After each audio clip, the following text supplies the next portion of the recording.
everyone, Professor Bannock here, back with another stop on our tour through early analytic philosophy. Today we're going to look at Wittgenstein's Tractatus, at least the first couple of propositions. It's composed of 7 propositions, each one with a number of sub-propositions and sub-sub-propositions and so on in a nested whole. Wittgenstein, after a set of the most simple possible properties from which we can derive all of the nature of human thought. Simple, you say? There's nothing simple at all about the Tractatus's complex web of propositions. It's written in a very enigmatic way. The arguments are not spelled out.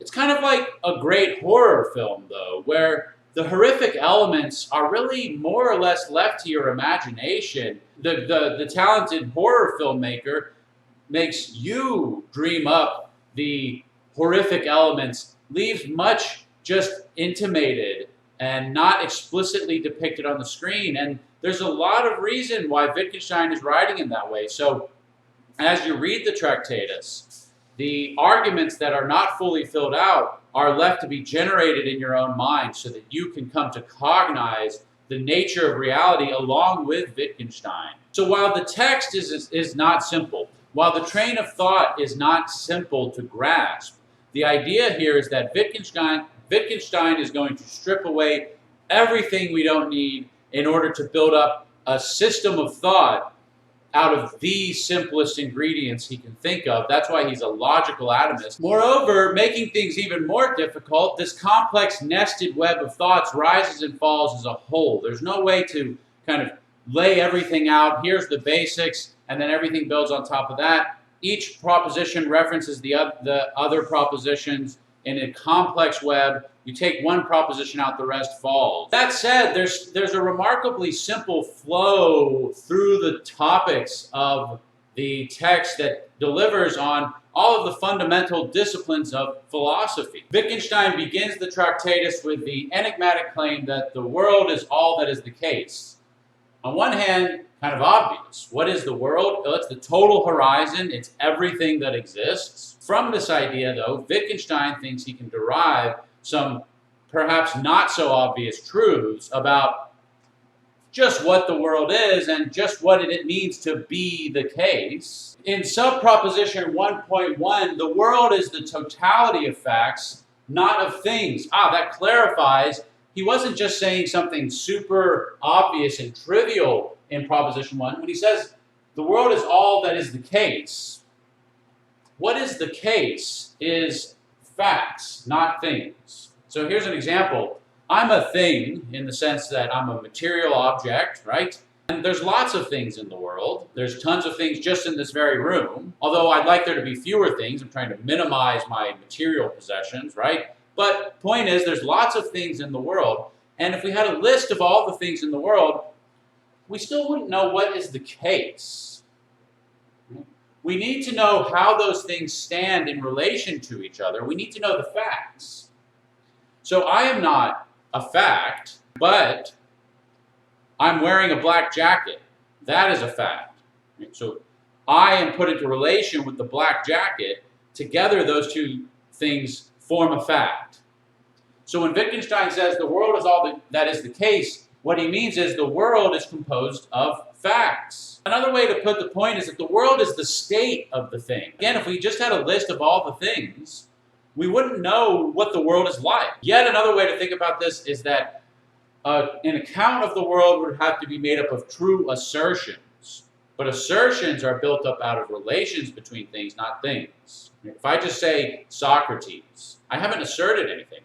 I've just said a name.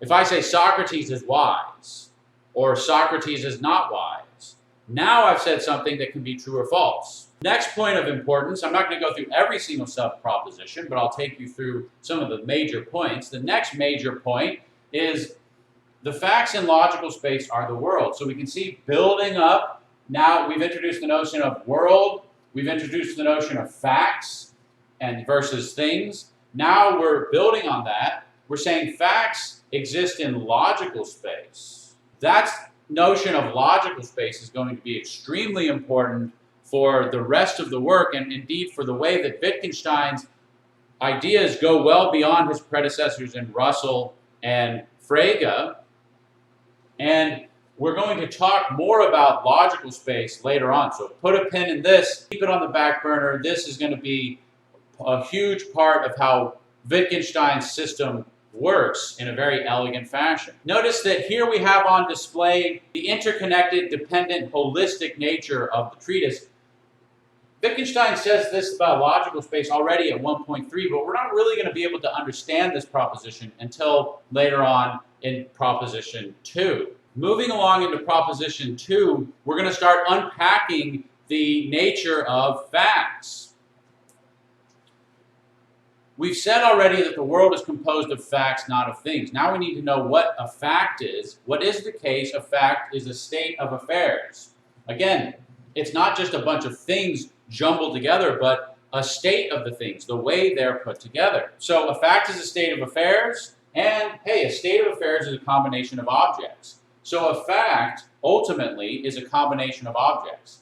So if the world is composed of the totality of facts, then the world is composed of the totality of combinations of objects. To see the significance of Wittgenstein's assertion in 2.01, we need to contrast it with Russell's conception of a fact or a state of affairs.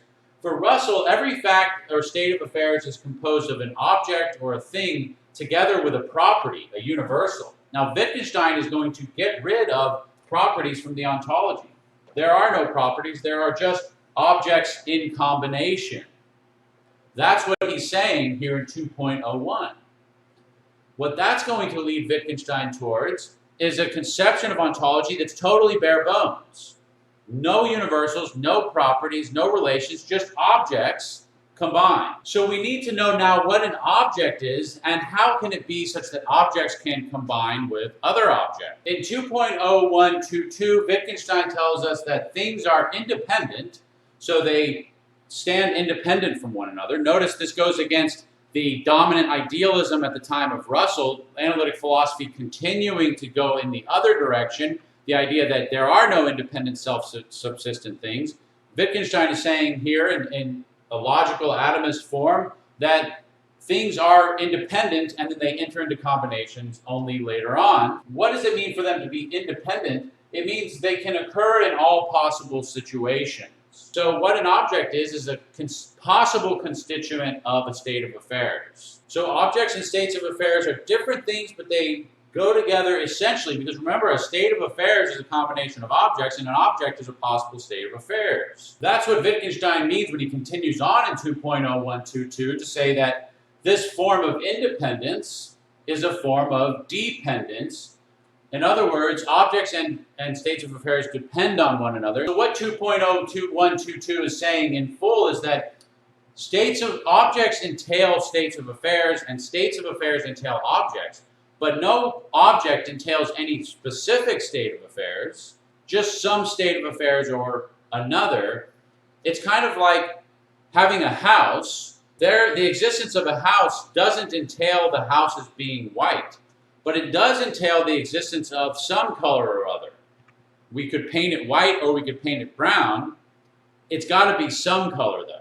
And similarly, an object can't just be free floating out there. It's got to enter into some state of affairs or other.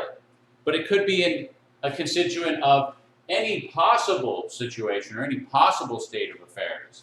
It's kind of like how if I have a bunch of eggs, the eggs could be constituents of many different dishes. Scrambled eggs, I could bake a cake with it, and I could make hard-boiled eggs, and so on and so forth. Thus, anywhere there are objects, there are states of affairs. Anywhere there are states of affairs, there are objects combining to make up those states of affairs. No states of affairs without objects, and no free-floating objects. What Wittgenstein is building towards here is the insight that the world is essentially structured or formed. There's no matter. Aristotle tried to separate the matter from the form. Plato tries to separate the forms from the changing world, but Wittgenstein is pushing these two things together. Form and matter, there are no distinction. The form is the matter is the form.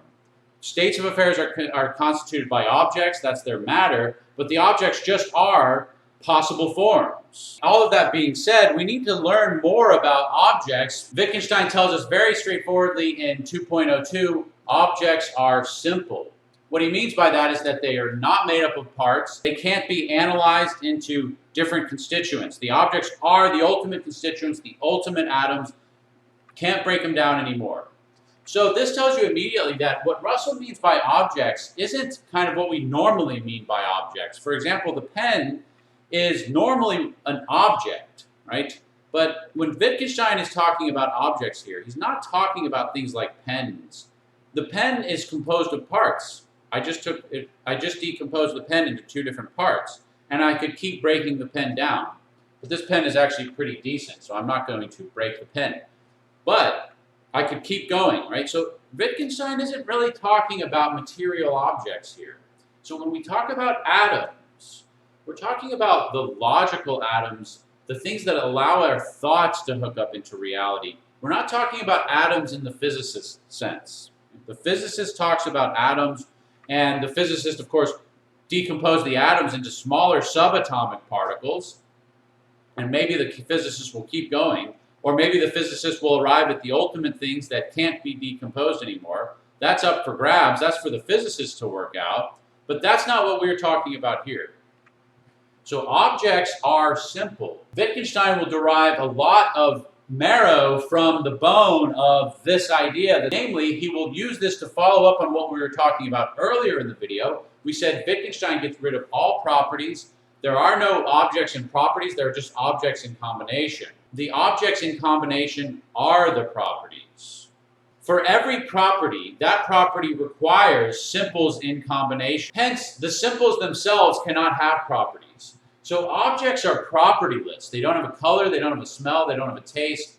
You can't really say much about them. Of course, here we're saying something about them, but again, Wittgenstein is going to say ultimately these propositions don't end up meaning anything. We'll get to that later. The point is, objects don't have properties. They come together to form properties. Let's give an example. The thing on the board here is sort of a circle. It's really poorly drawn. The idea is that if we decompose the circle into simples, what will we get? Well, we'll get an infinite number of points on the line. And it doesn't make sense to say of any of those points that they're circular. Only by bringing all of the simple points together do we get a figure that has the property of being circular. So we can think of Wittgensteinian objects as something like, though not equivalent to, the points on a line of a geometrical figure.